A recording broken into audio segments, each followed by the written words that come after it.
Hello everyone, welcome to AK edufusion. ఒకటి గుర్తుపెట్టుకోండి, సింహం సింగిల్గానే వస్తుంది. ఈ ఉద్యోగాల వేటలో మీరు కూడా ఆ సింహంలాగే ఉండాలి.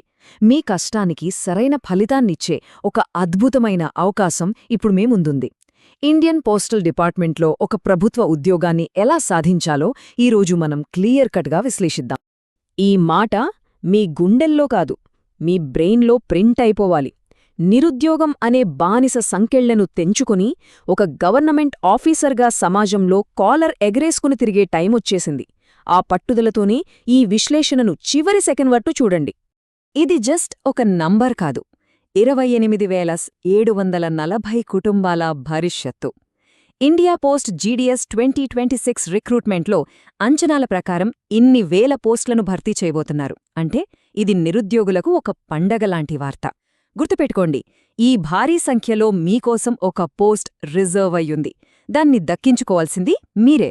సరే, ఇక ఏమాత్రం టైం వేస్ట్ చేయకుండా అసలు మ్యాటర్లోకి దూకేద్దాం.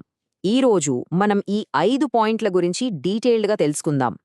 ఇక్కడ నేను చెప్పే ప్రతి పాయింట్ మీ సక్సెస్కి ఒక మెట్టు. సో ఫుల్ కాన్సంట్రేషన్తో వినండి. ఓకే, ఫస్ట్ ఆఫ్ ఆల్ ఈ మెగా నోటిఫికేషన్కి సంబంధించిన బేసిక్ డీటెయిల్స్ ఏంటో చూద్దాం. అంటే ఏ పోస్టులున్నాయి, వాటికి సంబంధించిన ఇంపార్టెంట్ డేట్స్ ఏంటి, లాంటి విషయాలు. ఈ నోటిఫికేషన్లో మెయిన్గా 3 రకాల పోస్టులున్నాయి. ఫస్ట్, బ్రాంచ్ పోస్ట్ మాస్టర్ అంటే బీపీఎం. ఆ బ్రాంచ్కి మీరే head. Next, assistant branch post master అంటే ఏబీపీఎం. బీపీఎంకి రైట్ హ్యాండ్లా ఉంటారు. ఇక ఫైనల్గా గ్రామీణ డాక్ సేవక్ జీడీఎస్. వీళ్ళే అసలైన ఫీల్డ్ వారియర్స్, పోస్టల్ సర్వీసెస్ని ప్రజల దగ్గరికి తీసుకెళ్లే సైనికులు. ఈ డేట్స్ని క్యాలెండర్లో కాదు, మీ మైండ్లో ఫిక్స్ చేసుకోండి. నోటిఫికేషన్ జనవరి 31న వస్తుందని మన అంచనా. రిజిస్ట్రేషన్కిచ్చే టైం కేవలం 15 రోజులు మాత్రమే. అంటే ప్రతి గంట, ప్రతి నిమిషమూ చాలా ఇంపార్టెంట్. కొంచెం నిర్లక్ష్యం చేసినా ఈ గోల్డెన్ ఆపర్చునిటీ మిస్ అయిపోతుంది. జాగ్రత్త. రైట్, ఇక ఇప్పుడు అసలు విషయానికొద్దాం. ఈ ఉద్యోగాల యుద్ధంలోకి దిగాలంటే మీ దగ్గర ఉండాల్సిన ఆయుధాలు అంటే అర్హతలేంటో చూద్దాం. ఏజ్ లిమిట్ ఎంత, చదువేం కావాలి, ఈ డీటెయిల్స్ మీ ఫ్యూచర్ని డిసైడ్ చేస్తాయి. సో కేర్ఫుల్గా వినండి. ఇక్కడ 4 మెయిన్ క్వాలిఫికేషన్స్ ఉన్నాయి.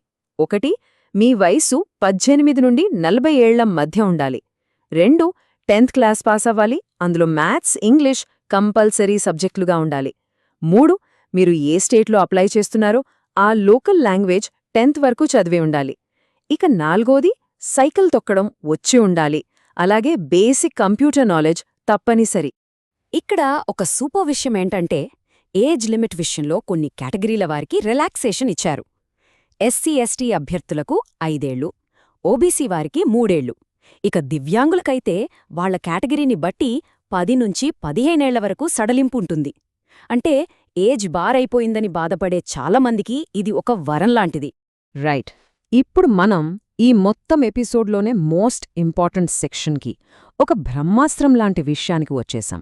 ఈ జాబ్ కొట్టడంలో అసలు సీక్రెట్, అసలు ట్రిక్ ఇక్కడే ఉంది. చెప్తున్నా, ఇది మీ లైఫ్లో సెటిల్ అవ్వడానికి ఒక మామూలు అవకాశం కాదు, ఒక గొప్ప అవకాశం.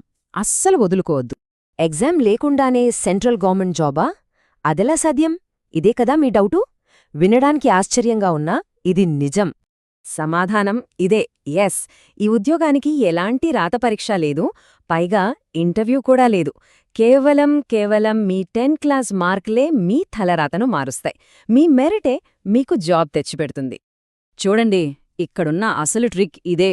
సెలెక్షన్ ప్రాసెస్ మొత్తం ఆటోమేటెడ్. ఎక్కడా ఏ స్టేజ్లోనూ మనుషుల ప్రమేయం ఉండదు. మీరు అప్లై చేశాక మీ 10th మార్కుల ఆధారంగా కంప్యూటర్ సిస్టమే ఆటోమేటిక్గా ఒక మెరిట్ లిస్ట్ తయారు చేస్తుంది. ఎవరికి ఎక్కువ మార్కులుంటే వాళ్లకే జాబ్. ఇక్కడ పైరవీలకు, రికమెండేషన్లకు 1% కూడా ఛాన్స్ లేదు. ఒకవేళ ఇద్దరికీ సేమ్ మార్క్స్ వస్తే అప్పుడు ఏజ్లో ఎవరు పెద్ద అయితే వాళ్లకి ఫస్ట్ ప్రిఫరెన్స్ ఇస్తారు. అందుకే మీ 10th మార్కుల్లో 1 పాయింట్ కూడా ఇప్పుడు బంగారం లాంటిది.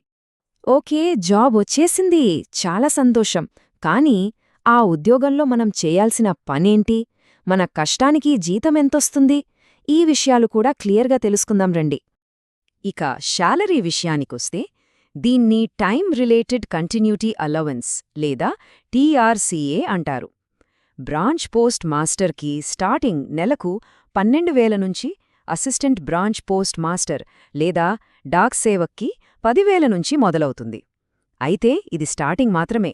దీనికి తోడుగా ఇతర అలవెన్సులు కూడా యాడ్ అవుతాయి. బ్రాంచ్ పోస్ట్ మాస్టర్ అంటే ఆ బ్రాంచ్కి మీరే బాస్, ఒక బ్రాంచ్ మేనేజర్లా అన్నమాట. ఆ పోస్టాఫీస్ కార్యకలాపాలన్నీ మీరే చూసుకోవాలి. Postal services, India post payments bank సర్వీసుల్ని ప్రమోట్ చేయాలి. డైలీ ట్రాన్సాక్షన్స్ అన్నీ మీ కంట్రోల్లోనే ఉంటాయి. ఇక ఏబీపీఎం డాక్ సేవక్ రోల్ కూడా చాలా కీలకం. వీళ్ళు ఫ్రంట్లైన్ వారియర్స్. స్టాంపులమ్మడం, ఉత్తరాలని డోర్ టు డోర్ డెలివరీ చేయడం, బీపీఎంకి వాళ్ల పనుల్లో హెల్ప్ చేయడం ఇవన్నీ వీళ్ల డ్యూటీస్. నిజం చెప్పాలంటే వీళ్లే పోస్టల్ డిపార్ట్మెంట్కి వెన్నెముక.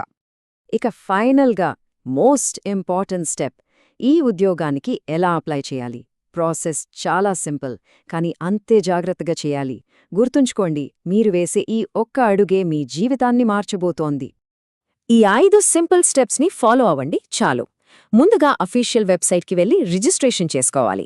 తర్వాత అప్లికేషన్ ఫామ్ని మీ డీటెయిల్స్తో జాగ్రత్తగా నింపాలి. మీ ఫోటో, సంతకం అప్లోడ్ చేసి ఫీజు కట్టాలి. ఫైనల్గా అంతా ఒకసారి చెక్ చేసుకుని అప్లికేషన్ సబ్మిట్ చేసి ఆ కన్ఫర్మేషన్ పేజ్ని ప్రింటౌట్ తీసుకుని భద్రంగా దాచుకోండి. అంతే, మీ పని అయిపోయినట్టే. ఈ మాట గుర్తుంచుకోండి, ప్రభుత్వ ఉద్యోగం సాధించాలనే మీ ప్రయాణంలో ఇది ఒక టర్నింగ్ పాయింట్. ఈ అవకాశాన్ని వాడుకుని మీ సక్సెస్ జర్నీని ఇప్పుడే స్టార్ట్ చేయండి. ఈ ఉద్యోగానికి ప్రయత్నిస్తున్న మీ అందరికీ నా తరపున ఆల్ ద వెరీ బెస్ట్. మీ కష్టం ఫలించి మీరందరూ రేపటి ఆఫీసర్లుగా నిలబడాలని మనస్ఫూర్తిగా కోరుకుంటున్నాను. All the best. ఇలాంటి మరిన్ని valuable updates, job notification analysis కోసం మీ విజయ ప్రయాణంలో మీకు తోడుగా ఉండేందుకు మన ఏకే ఎడ్యుఫ్యూషన్ ఛానల్కి వెంటనే సబ్స్క్రైబ్ చేసుకోండి. ఆ బెల్ ఐకాన్ నొక్కడం అస్సలు మర్చిపోవద్దు. Thank you.